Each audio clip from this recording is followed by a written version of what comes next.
Hi to all, एक बार फिर से आप सबका स्वागत है एसएससी वाला चैनल पर। और आज हम लोग एक बार फिर से डिस्कस करने वाले हैं इकोनॉमिक सर्वे। जी हाँ, तो जैसे कि आप सबको मालूम भी है कि कल तारीख हो जाएगी 23 एंड 23 को आने वाला है बजट, और हर बार बजट से पहले आता है इकोनॉमिक सर्वे। तो आइए जरा इकोनॉमिक सर्वे में, जहाँ पे बहुत लंबी चौड़ी स्पीच कह लीजिए या फिर जो प्रेजेंटेशन था इकोनॉमिक सर्वे का वो बहुत लंबा चला और अब जाके वो खत्म हुआ है। तो यहाँ से जो कीवर्ड्स हैं जो आपके एग्जाम के लिए आ सकते हैं उनके बारे में पहले हम लोग एक बार इसे डिस्कस करेंगे। सेशन को अपने दोस्तों के साथ में भी शेयर कर दीजिएगा सो दैट ये वाला सेशन और कल जो आपका बजट वाला सेशन आएगा दोनों के दोनों आप एक बार इसे देख लीजिए। चलिए तो आइए पहले जरा शुरुआत करते हैं, कुछ यहाँ पे बेसिक चीजें आपको बता दें। देखिए क्या होता है, सबसे पहले तो आप देखोगे तो हलवा सेरेमनी होती है, यानी कि कुछ मीठा खा के जो चीजें हैं उसकी शुरुआत की जाती है। हलवा सेरेमनी के बाद में आता है इकोनॉमिक सर्वे, और इकोनॉमिक सर्वे के जस्ट नेक्स्ट डे जो है वो आपको बजट देखने को मिलता है। आप कहेंगे कि मैम 1 Feb को तो बजट आया ही था, सही बात है, लेकिन वो जो बजट आया था वो इंटरिम बजट था। क्या था? इंटरिम बजट था, क्योंकि भाई इलेक्शंस होने थे, 18th लोकसभा के इलेक्शंस कंडक्ट किए गए हैं और इलेक्शंस होने के बाद में जो सरकार बनती है वो एक बार फिर से अपना बजट लेकर आती है। तो 23 जुलाई को एक बार फिर से जो बजट है 2024-25 का प्रेजेंट किया जाएगा, और ये बजट या आप कह लीजिए एनुअल फाइनेंशियल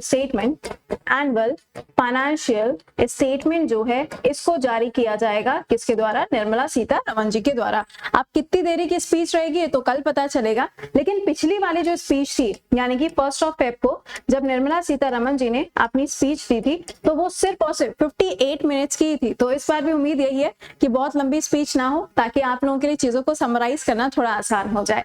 तो आइए जरा शुरुआत करते हैं इकोनॉमिक सर्वे के बारे में। पहला पॉइंट, जब हम इकोनॉमिक सर्वे की बात करते हैं तो ये बजट के एक दिन पहले ही प्रेजेंट किया जाता है।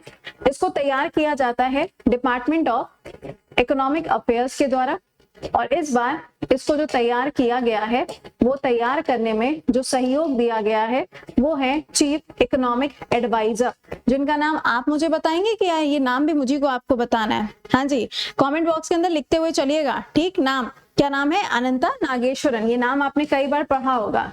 अनंता नागेश्वरम जी के द्वारा इसको पूरी तरीके से प्रिपेयर किया गया है। लेकिन इसको प्रेजेंट किसने किया है? तो ये प्रेजेंट किया गया है हमारी जो फाइनेंस मिनिस्टर हैं या मिनिस्ट्री ऑफ फाइनेंस के अंदर जो इसकी हेड है दैट इज निर्मला सीतारमण जी के द्वारा इसको प्रेजेंट किया गया है।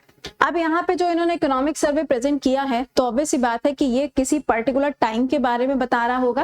तो इकोनॉमिक सर्वे जो है ना, पिछली साल सरकार ने क्या क्या काम किया है जिससे हमें आज क्या प्रॉफिट देखने को मिल रहा है, इसे हम इकोनॉमिक सर्वे के अंदर शामिल करते हैं। यानी कि 2023 से 2024 का इकोनॉमिक सर्वे है। लेकिन जब आप कल बजट देखोगे तो ये चेंज हो जाएगा 2024 से 25 बजट जो आने वाला है, इकोनॉमिक सर्वे जो होके खत्म हो गया है। ऑलराइट, तो यहाँ पर 2023 से 24 का जो इकोनॉमिक सर्वे आया है इसमें क्या क्या इन्होंने कीवर्ड्स बताए हैं, पहले वो कीवर्ड्स आपको हम बता देते हैं, उसके बाद में जो पूरा डेटा है उस डेटा को एक बार बताते हैं। देखिएगा, इकोनॉमिक सर्वे के अंदर सबसे पहली जो बात कही गई है वो ये है कि इन्फ्लेशन रेट अपने यहाँ पर बताया जा रहा है कि जो इन्फ्लेशन रेट है वो काफी ज्यादा इंक्रीज नहीं हुआ है, आराम से कंट्रोल के अंदर आपको जो इन्फ्लेशन रेट है वो देखने को मिला है। और इन्फ्लेशन रेट कितना रहा है? 4.5 for the financial year 2024।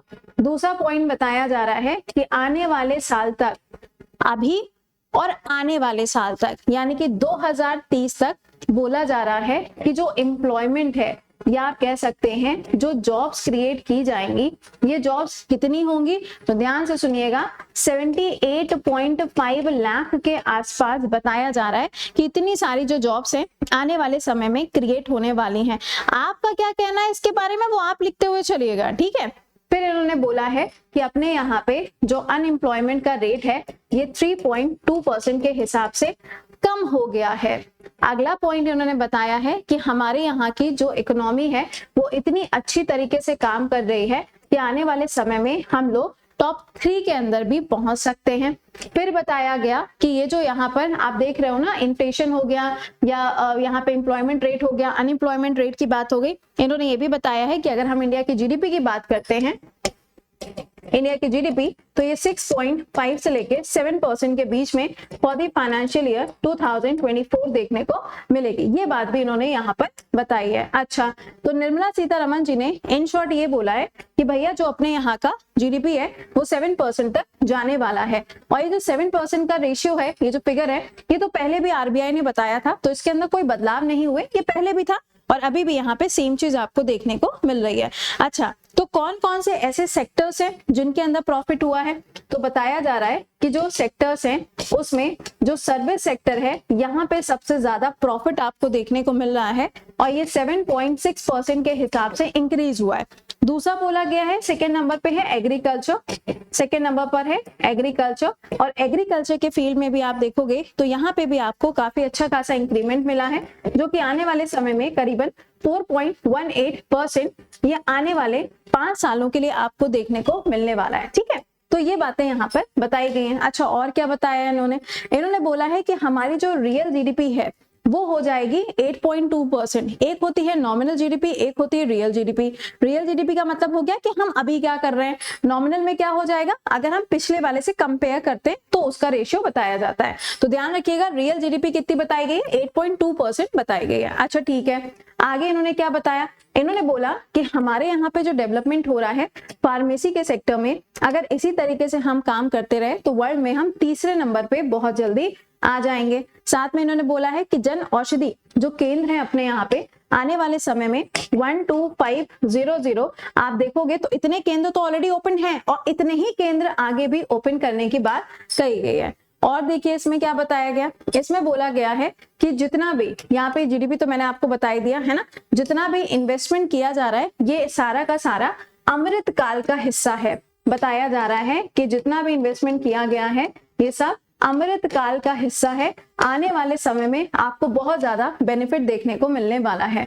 Next बताया गया है कि पिछले 5 सालों में बेरोजगारी का जो दर है वो 17.8% से घटकर कितना हो गया है, सिर्फ और सिर्फ 10% रह गया। मैंने अभी आपको पहले क्या बताया कि कितना परसेंटेज कम हुआ है, इन्होंने बोला है कि इतना टोटल था और अब इतना रह गया। अचंबा। अगला फिर बताया जा रहा है कि कोविड-19 का जो समय था उसके बाद में अगर देखा जाए उसके बाद से 15 साल और उससे अधिक आयु के व्यक्तियों के लिए सालाना बेरोजगारी दर में गिरावट देखने को मिली है। यानी कि बताया जा रहा है कि अगर हम कोविड के टाइम पीरियड को बात देखते हैं तो जो एम्प्लॉयमेंट रेट है वो इंक्रीज हो रहा है। अच्छा ठीक है, नेक्स्ट यहाँ पे बताया गया कि जो श्रम बल में युवाओं की भागीदारी है, यानी कि जो पब्लिक पार्टिसिपेशन होता है या फिर जो यूथ पार्टिसिपेशन होता है ये भी काफी ज्यादा इंक्रीज हुआ है। इन शॉर्ट इन्होंने जॉब प्रोवाइड कराया, ऐसा ये बोल रही हैं। आगे देखिए क्या बताया गया, आगे इन्होंने बोला है कि हर साल, मैंने अभी आपको बताया ना कि कितने यहाँ पे जॉब्स क्रिएट होने वाले हैं, 78.5 लाख जो रोजगार है वो आपको हर साल देखने को मिलेगा। भाई साहब पहले इस साल तो आए, हर साल तो बात की बात है। आगे देखिए, हाँ यही सारे जो पॉइंट्स हैं ये सारे पॉइंट्स आपको अंग्रेजी में भी लिखे हुए नजर आ रहे हैं। अच्छा, अब अमृत काल के अंदर इन्होंने किस किस चीज को रखा है वो आपसे पूछा जा सकता है। अमृत काल में आप देखेंगे तो सबसे पहले तो इन्वेस्टमेंट को रखा है, दूसरा एमएसएमई सेक्टर को रखा है, तीसरा एग्रीकल्चर रखा गया है, चौथा ग्रीन ट्रांजिशन को इसके अंदर रखा गया है। ठीक है, ये कुछ आपके क्या हैं अमृत काल के पॉइंट्स हैं। ये भी बताया गया है कि आने वाले समय में जितनी तेजी से हमारा देश चल रहा है तो आने वाले टाइम में अपने यहाँ की जो जीडीपी है वो 7% की रफ्तार से बढ़ेगी और टॉप 3 में आ जाएगी। ये भी मैंने आपको बता दिया। ठीक है, तो अगर हम इन सब चीजों को सम अप करें तो अपने काम के पॉइंट क्या है, पहला पॉइंट हो गया कि इसको बनाता कौन है, दूसरा पॉइंट इकोनॉमिक सर्वे को प्रेजेंट कौन करता है, क्या ये किसी आर्टिकल में, नहीं किसी आर्टिकल में नहीं है। इन्होंने जीडीपी कितनी बताई है, रियल जीडीपी कितनी बताई है, कितने परसेंटेज के हिसाब से अगर हम बढ़ेंगे तो हम टॉप 3 में आ जाएंगे। सबसे ज्यादा आप अगर देखोगे तो जो बढ़ोतरी हुई है सर्विस सेक्टर में हुई, दूसरे पे एग्रीकल्चर हो गया। अमृत काल के अंदर 4 चीजों के ऊपर फोकस किया जा रहा है, वो 4 चीजें यहाँ पे याद रखिएगा। साथ ही साथ में इन्होंने ये भी बताया है कि जलवायु परिवर्तन यानी कि क्लाइमेट चेंज, ग्लोबल वार्मिंग के कारण संकट की आशंका हो सकती है। मतलब अभी बताया है कि मे बी इट इज, है ना। तो यहाँ पे बताया गया कुछ खास खाद्य पदार्थों की महंगाई दर क्या हुई है, बढ़ी है, मतलब चलो एक्सेप्टेड। यहाँ पे ये भी बताया गया कि कुछ चीजें ऐसी भी हैं जिनका प्राइस जो है वो इंक्रीज किया गया है। लेकिन यहाँ देखो इन शॉर्ट अगर हम बात करें तो इस पूरे इकोनॉमिक सर्वे के अंदर कहीं पर भी ये नहीं बताया है कि कहाँ पे हमने क्या कम किया है। बढ़ने की बात तो पूरे इकोनॉमिक सर्वे के अंदर बढ़ने की बात हुई है, लेकिन कम करने की बात आपको कहीं पे भी नहीं मिलेगी। आजकल तो भाई साहब टमाटर के ही भाव इतने ज्यादा बढ़े हुए हैं, है ना। तो यहाँ पर ये ध्यान रखिएगा कि ये इन्होंने अपने इस इकोनॉमिक सर्वे के अंदर जितने भी की फैक्ट्स बताए हैं, मैंने सारे आपको की फैक्ट्स बता दिए हैं। आपको सिर्फ और सिर्फ इतने की फैक्ट्स याद रखने हैं। कल आएगा बजट, तो कल के क्लास में भी हम लोग जो बजट के कीवर्ड्स होंगे उनको एक बारी से देखेंगे। बाकी आपका एसएससी रेलवे 1 पास है, आप इसको यहाँ पे ज्वाइन कर सकते हैं, टेस्ट दे सकते हैं। मिलेंगे अब आपसे हम कल सुबह 7 बजे के सेशन में।